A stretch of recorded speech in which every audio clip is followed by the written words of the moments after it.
figurez-vous que lorsqu'il s'est mis en frais de danser le menuet, nous avons eu le clou de la... Ça n'était plus un menuet, c'était une gigue. Ou puis encore, un rigaudon, comme ils disent là-bas. Oh, voici Mademoiselle de Lausanne. Mademoiselle. Qu'est-ce qui vous fait tant rire? Madame de Frontenac nous parlait de ce Canadien invité au bal de Madame de Montpensier. Monsieur Pierre Lemoine d'Iber. Mais si, On ne parle que de lui. il paraît qu'il danse le menuet comme un paysan du Danube. Ce n'est pas très élégant, mais rien de tel pour se faire remarquer. Ah, Madame Frontenac, tel que je vous connais, je parie que vous exagérez un peu. Oh, exagéré, moi? On m'a beaucoup parlé de ce bal chez ma tante. Il est tout à fait regrettable que vous n'ayez pu y venir. Croyez bien que je suis fâchée. Moi qui de ma vie n'ai vu un Canadien. Figurez-vous qu'il s'est présenté au bal sans perruque. Oh, sans perruque? Mais c'est un... Je parie qu'il avait des plumes sur la tête, comme les Indiens. Son Excellence peut en croire le vieux voyageur que je suis. J'ai parcouru ces régions en tous sens. La Louisiane est la clé du continent. Je sais. Vous aviez d'ailleurs fait les mêmes représentations au Grand Colbert, mon regretté père. Mais venons-en au fait, que me proposez-vous? Eh bien voilà, je propose qu'on établisse des postes. De nombreux postes entre les Grands Lacs et le golfe du Mexique. Il en va de l'hégémonie de la France là-bas. Et vous vous bornerez à la Louisiane. Ne me proposez pas la conquête pure et simple de toutes les colonies espagnoles.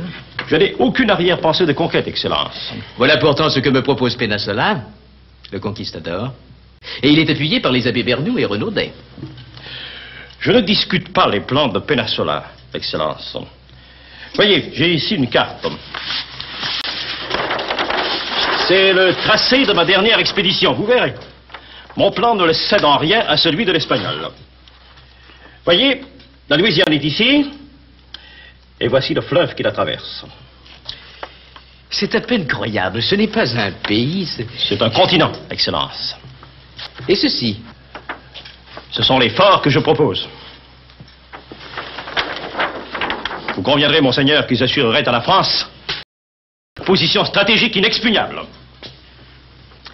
Ce projet me paraît plus sérieux encore que celui de l'Espagnol. Plus sérieux et bien plus sûr, Excellence. Votre visite m'est fort agréable et arrive à point. J'ai d'excellentes nouvelles pour vous. Pour moi? Sa Majesté a la bonté de vous remettre le commandement du fort Frontenac.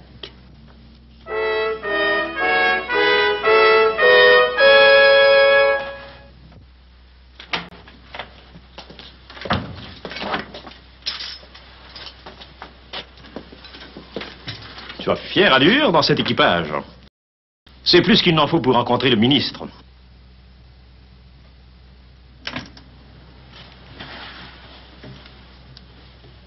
Vous êtes seul, monseigneur? Mais que faites-vous là? Vous êtes insupportable. Si peu, monseigneur, si peu. C'est que j'attends quelqu'un sur l'heure, mademoiselle. Un Canadien? Précisément? Qui vous l'a dit? Mon petit doigt, il me révèle tout. Je veux absolument voir ce Canadien. Quel enfant vous faites? Monsieur d'Iberville, monseigneur. Monsieur d'Iberville. Excellence. Veuillez faire la connaissance de mademoiselle Anne de Lausanne. Mademoiselle. Cette jeune personne manifeste un très vif intérêt pour la Nouvelle-France. Vous me voyez réjoui qu'une aussi grande dame s'intéresse à mon pays. Et moi, tout à fait ravie de voir que ce sont de fort galants hommes qui l'habillent. Hé, brisez-la, je vous prie. J'ai l'impression d'être une palissade, au-dessus de laquelle sifflent les flèches de la galanterie. Son Excellence est trop indulgente. Dans mon pays, on n'a guère l'habitude de ces flèches-là. Si l'aventurier que je suis a pu dire quelques paroles aimables, c'est qu'elles venaient du cœur. Bravo, monsieur. On ne devrait prononcer que celle-là. Comme la cour serait moins ennuyeuse si on y rencontrait plus souvent de nobles aventuriers. Alors que la cour transporte ses peines au Canada. Les grands froids du Nord se prêtent mal aux révérences. Et au baisement. Ma chère Anne, je suis navré, mais il faut que je vous chasse.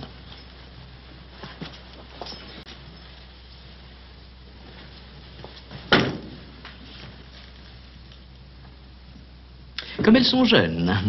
Enfin, je vous prie. Monsieur de la Salle vous a déjà parlé de la Louisiane? C'est son sujet de conversation favori, monseigneur. Je sais. Que pensez-vous de cette carte?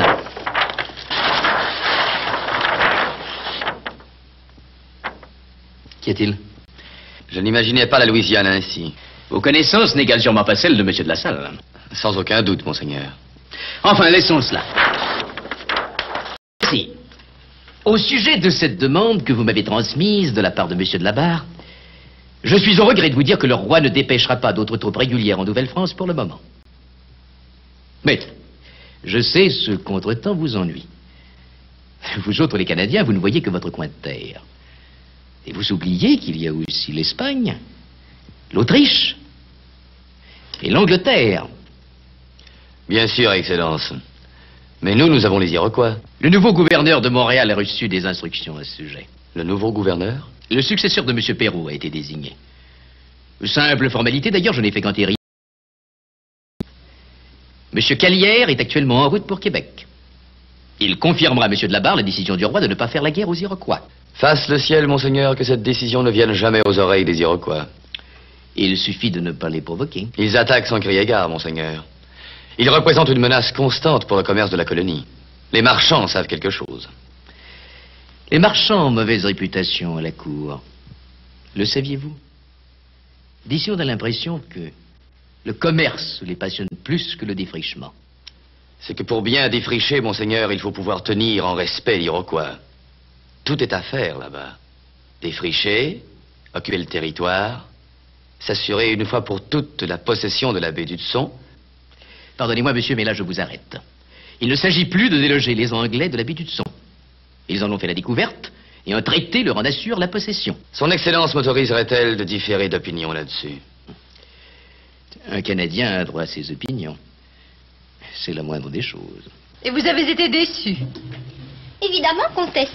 Après la description que vous m'en aviez faite. Il y a quelques semaines encore, c'était un rustre. Et voilà maintenant qu'il séduit même mademoiselle de Lauzun. Il faut croire, madame, que la gentilhommerie est un vernis très mince et qui se revêt facilement. Mais ce qui ne s'acquiert pas si facilement, c'est cette fière allure d'aventurier. Que vous êtes romanesque, mamie. Vous voilà toute bouleversée par un petit Canadien.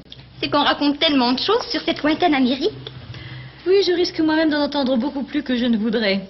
Je retourne à Blois chez monsieur mon mari et quelques jours en compagnie de monsieur de La Salle. Madame la duchesse de Montpensier. Ah, très cher ami, excusez-moi, je vous prie de violer ainsi votre domicile. Mais vous n'avez pas à vous excuser, votre visite m'est fort agréable. Bonjour, tante. Bonjour, mon enfant. Je venais vous prévenir, cher ami. Quelques jours de repos me s'iront à merveille. Quelle coïncidence.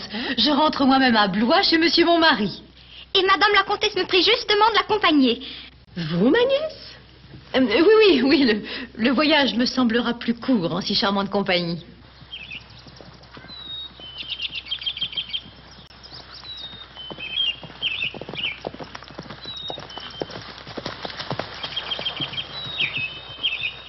Ce paysage me rappelle la Nouvelle-France.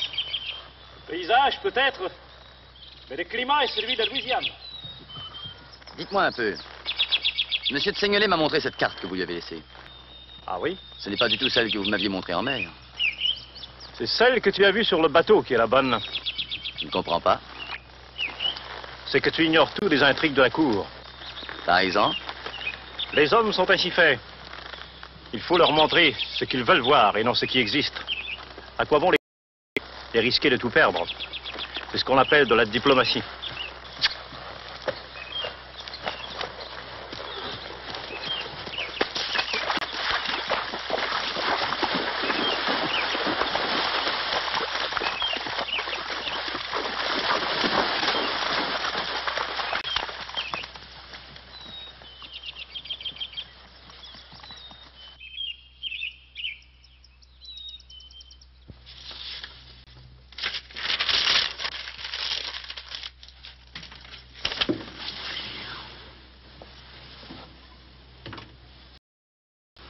Ah, vous voilà. Je ne suis pas fâchée de vous trouver seul, monsieur mon mari. Vraiment? Je suis venue vous mettre en demeure d'être aimable avec notre jeune invitée. Et où est-elle passée? Je l'ai laissée seule au jardin. Après l'accueil désinvolte que vous lui avez réservé, vous pensez bien que... C'est que vous m'exaspérez, madame. Moi?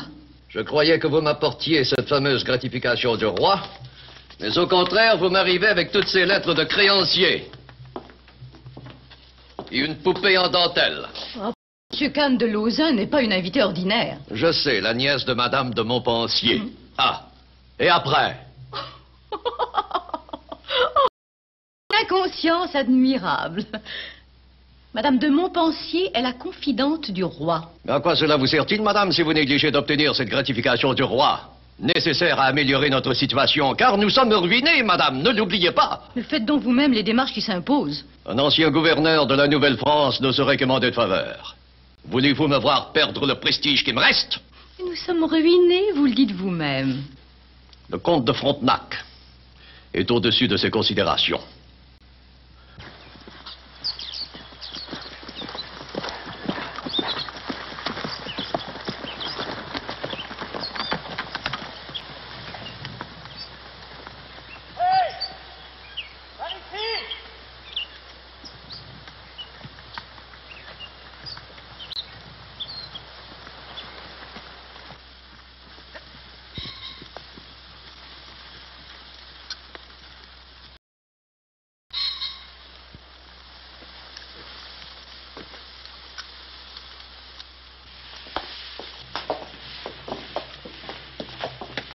Monsieur Robert Cavelier, sieur de la Salle, et Monsieur Pierre Lemoine d'Iberville.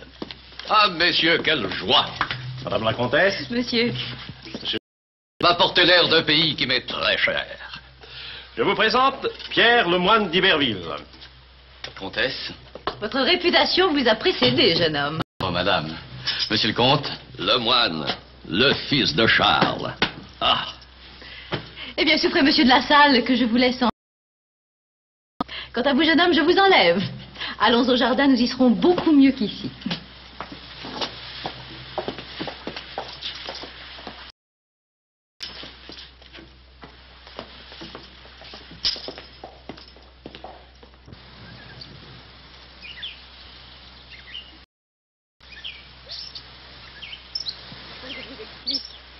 Mademoiselle appartient à la plus haute noblesse. Elle est la nièce du maréchal de France. La favorite de Madame de Montpensier, petite fille d'Henri de Navarre. Vous hésitez? Fasse le ciel que madame en reste là. Ah, et pourquoi donc? Plus madame parle, plus elle me perçoit pas digne de l'amitié d'une si grande dame. Oh, comme il est amusant de se retrouver ainsi.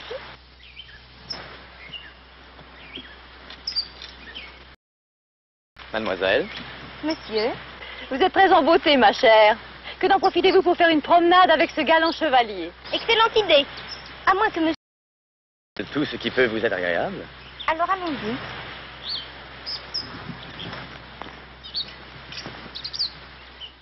Madame la comtesse voudra bien nous excuser.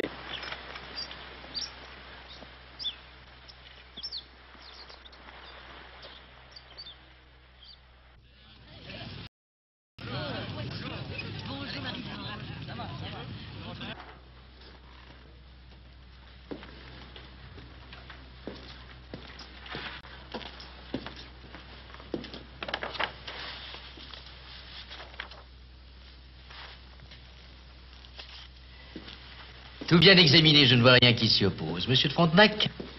Vraiment? Ces crédits pourront être accordés sans difficulté. Et Monsieur de la Salle fera cette nouvelle expédition en Louisiane. C'est une nouvelle qui me comble d'aise, monsieur le ministre. Et que vous pourrez annoncer vous-même à Monsieur de la Salle. Vraiment pas comment vous remercier.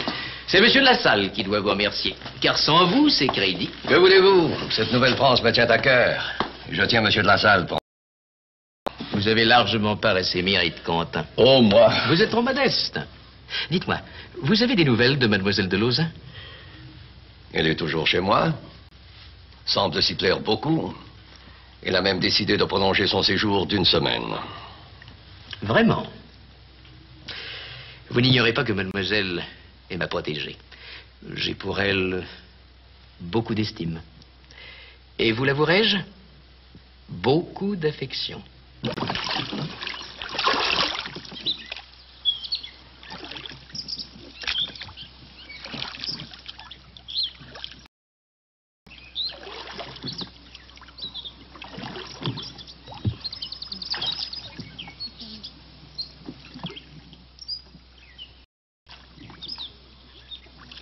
Je voudrais bien vous dire quelque chose, mademoiselle. mais à ma manière. Parlez, mon ami, parlez. Je vous préviens, dans mon pays, on est avare en parole. On ne dit que ce qui est. Ciel, c'est si grave. Très grave. Je vous trouve plus jolie qu'hier. Et pourtant, hier, cela me semblait impossible. Quel terrible flatteur vous faites. Vous me faites rougir. Ce rouge vous sied si bien. Si je savais l'art des beaux discours, je vous dirais... Taisez-vous. Vous diriez ce que je n'ose dire. Voilà, c'est fait. Je me sens sur le pignon du monde.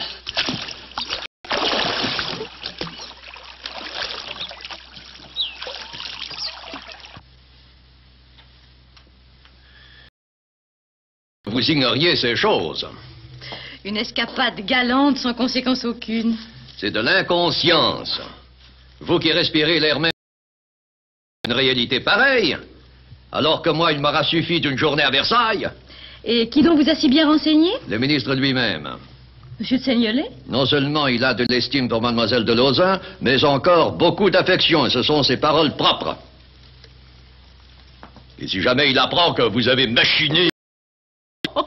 Machiné. Vous avez ces expressions, monsieur mon mari. Mais non, je n'ai fait que condescendre au désir de mademoiselle. Condescendre? Nous voilà dans de beaux draps. Au fait, où est-elle? Ils sont partis en barque sur la Loire. En barque tout seul, mais c'est un comble. Mais cessez donc de jouer les pères justiciers. Il faut couper court à cette aventure.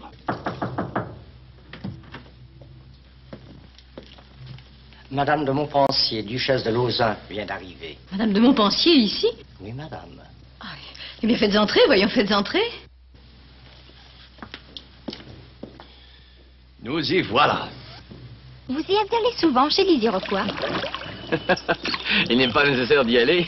Ils viennent bien d'eux-mêmes. L'an dernier, j'ai accompagné mon père en une mission de paix chez les Tsonontois. Je ne vous le cache pas, voir de toutes parts surgir des centaines de canaux remplis de peau rouge est impressionnant. Je les vois encore. D'abord, rien. Pas une âme qui vive. Soudain, un canot, puis 10, puis 100. Vous m'avez fait peur. Ciel, j'ai échappé mon éventail de nacre. Votre éventail? Un cadeau du marquis. Attendez. Que faites-vous? C'est de la folie. Agrippez-vous bien fort à tribord, je reviens à l'instant. C'est par pur hasard que j'ai été mise au courant. Vous imaginez bien le choc que m'a causé cette nouvelle.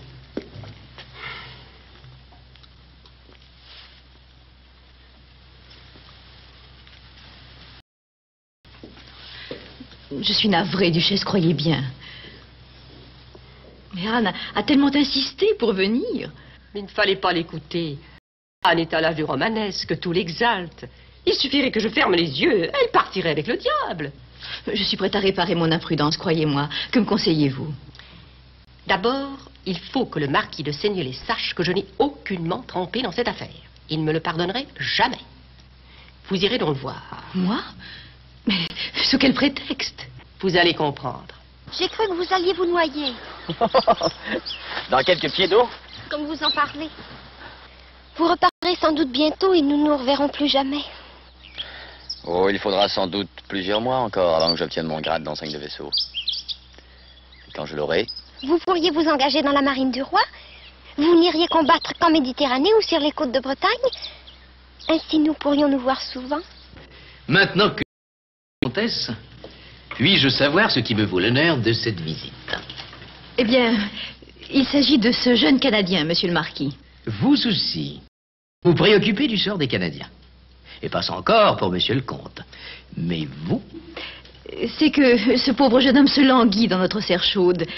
Il attend son grade d'enseigne de vaisseau pour repartir dans son pays. Mais il l'aura, madame, il l'aura. Il faut attendre la signature de Sa Majesté. Oui, sans doute. Mais il doit avoir un moyen de brusquer les choses. On ne brusque pas le roi de France, madame. Non, évidemment. Aussi en ai-je glissé un mot à mon amie, madame de Montpensier, qui, elle, pourrait peut-être atteindre l'oreille de Sa Majesté. Aussi bien vous prévaloir de votre influence auprès du roi pour me dicter la politique générale de la Nouvelle-France. Oh, garde de pareils desseins, monsieur le marquis. Mais il y a des cas d'urgence. Vous n'ignorez pas que ce jeune d'Iberville vient de passer quelques jours à Blois. En même temps que mademoiselle de Lauzun? Justement. Et comme il arrive fréquemment entre jeunes gens, Que voulez-vous dire? eh bien, ils se sont découverts de nombreuses affinités. Et puis, ce jeune marin a vécu une existence fort palpitante. Il faut bien le reconnaître. À tel point que mademoiselle a prolongé une première fois son séjour, et je la crois toute disposée à le prolonger encore.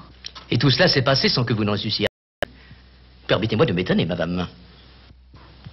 Je n'ai cherché qu'à être agréable à mademoiselle. Il faut agir. Et vite.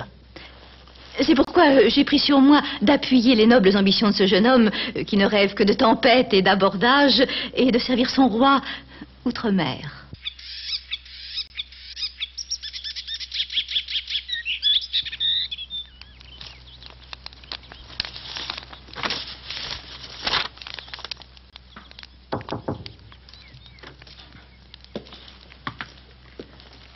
Que monsieur le comte m'excuse, mais dois-je fermer la chambre des invités et celle de la comtesse? Fermez tout, je veux être seul. Bernard. Débarrassez-moi donc de ces roses. Elles m'agacent.